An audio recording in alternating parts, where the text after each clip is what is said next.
से एक बार किसी ने डार्कनेस के ऊपर पूछा कि what do you have to say about darkness, मतलब एक तरह से आप डार्कनेस के ऊपर क्या बोलना चाहोगे।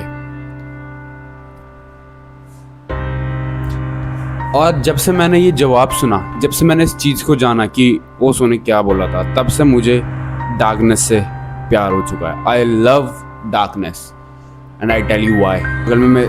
बगल में मेरे नोट्स रखे हुए हैं और स्टार्ट करते हैं क्यों। अब देखो, एक बात को सबसे पहले इस वीडियो को हो सके तो बड़े ध्यान के साथ सुनना और थोड़ा खुले दिमाग के साथ सुनना, क्योंकि ये वीडियो, मैं सच बता दूँ, ये वीडियो ना एंड तक ना ख़त्म करना तुम्हारे लिए मुश्किल हो जाएगा, क्योंकि ये चीज़ समझना थोड़ा मुश्किल हो सकता है। सबसे पहले ये बात जानो कि हमें ना हमेशा लाइट के बारे में ज़्यादा बताया गया है, हमेशा रोशनी के बारे में, लाइट के बारे में, इन कॉन्सेप्ट के बारे में ज़्यादा बताया गया है। लेकिन कहीं पर भी जब डार्कनेस की बात होती है वहाँ पे उतना नहीं बताया गया, वहाँ पे हमें उतनी नॉलेज नहीं है। क्यों? क्योंकि डार्कनेस एक बहुत डेप्थ फिनोमिना है। ये ओशो ने कहा था कि डार्कनेस एक बहुत डेप्थ फिनोमिना है, इसलिए हमेशा हर रिलीजन लाइट में ही फोकस करता है, डार्कनेस में नहीं करता है। अब मैं बताऊंगा आपको, मैं आपको कितना डीप कॉन्सेप्ट है मैं आपको बताऊंगा। अब देखो, लाइट आ रही है, जा रही है, रोशनी आ रही है, जा रही है, चाहे वो सन के थ्रू आ रही है, चाहे वो बल्ब के थ्रू आ रही है, लेकिन आ रही है, कैसे भी थ्रू आ रही हो, लाइट आ रही है, जा रही है। लेकिन डार्कनेस के साथ ऐसा नहीं है। डार्कनेस रिमेन्स, ऑलवेज रिमेन्स, वो हमेशा रहता है। लाइट के साथ ऐसा नहीं है। और ये मैं बता दूं, लाइट भी तभी एग्जिस्ट करती है जब डार्कनेस एग्जिस्ट करती है, और डार्कनेस हमेशा रहती है। अब देखो, तुम सुबह देख लो, जो मॉर्निंग हो रही है, तुम क्या सोच रहे हो? जो अगर तुम ये वीडियो उजाले में देख रहे हो, मतलब दिन के दोपहर के टाइम पे, मतलब ऐसे कोई से भी टाइम पे जिस समय उजाला है, तो मुझे बताओ, क्या वो उजाला हमेशा रहेगा? नहीं। क्या वो उजाला असली में एग्जिस्ट करता है? असलियत में तो वो उजाला जो हम देख रहे हो हमारी केवल आंखों का धोखा है, वो विजनरी है, सिर्फ विजनरी है। असलियत में तो डार्कनेस एग्जिस्ट करती है, लेकिन वो उस उजाले की वजह से हम उजाले के इतने पास है कि वो डार्कनेस हमें दिख नहीं रही है। बुद्धिज्म में ना एक चीज़ फॉलो होती है जिससे ना वो अपने अल्टीमेट सेल्फ को अचीव करते हैं, अपने अल्टीमेट बीइंग को अचीव करते हैं, और उस चीज़ को कहा जाता है निर्वाणा, जिसमें बुद्धिज्म लोग अपने अल्टीमेट सेल्फ को अचीव करते हैं, उस चीज़ को कहा जाता है निर्वाणा। और निर्वाणा का मतलब क्या होता है पता है? Darkness, blowing up the candle.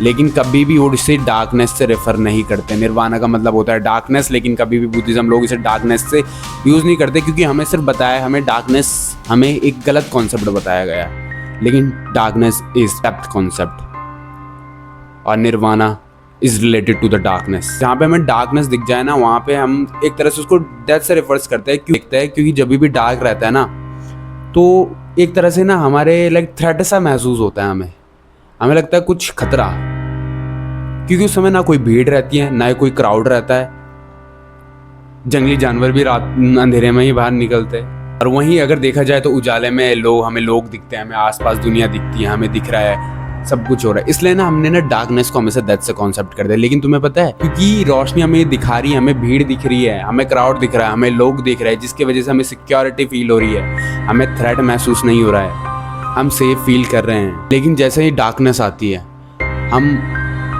Lonely हो जाते हैं, हमें रियलाइज होने लग जाता है कि हमारे साथ कोई नहीं है, nobody is with me, nobody is with you. और इसी डार्कनेस से बचने के लिए हमने इतने सारे कॉन्सेप्ट बनाए हैं, हमने लोगों का सहारा लिया है अपनी लोनलीनेस से बचने के लिए। क्योंकि जैसे जैसे डार्कनेस आती है, मैं पहले ही बता चुका हूँ, जैसे जैसे डार्कनेस आती है ओशो के अकॉर्डिंग, जैसे जैसे डार्कनेस आती है वैसे वैसे हमें पता चलता है हम कितने लोनली है। और इसी डार्कनेस से बचने के लिए हमने इतने सारे कॉन्सेप्ट बनाए, हमने रिलीजन बनाया, वाइफ हस्बैंड ये सारा कॉन्सेप्ट ले गए, हमने चर्चेस बनाए, हमने क्लब बनाए, सोसाइटीज़ बनाए, रोटरी व्हील, पॉलिटिकल आइडियोलॉजीज़, क्या क्या नहीं बनाए। किस चीज़ के लिए? सिर्फ डार्कनेस से, सिर्फ लोनलीनेस से बचने के लिए। एक फन फैक्ट बताऊँ आपको, जितना आप डार्कनेस के बारे में पढ़ोगे, जितना आप डार्कनेस में रहोगे ना, आपको उतना ही डार्कनेस से प्यार होने लग जाएगा। क्योंकि डार्कनेस से आपको एक प्राइवेसी मिलती है, डार्कनेस से आपको एक इंडिविजुअलिटी मिलती है, आप अपने ओरिजिनल बीइंग को जान सकते हो डार्कनेस से। जैसे हम डार्कनेस में रहते हैं वैसे वैसे हमें ये फील आने लग जाता है, ना हम बॉडी है, ना हम माइंड है,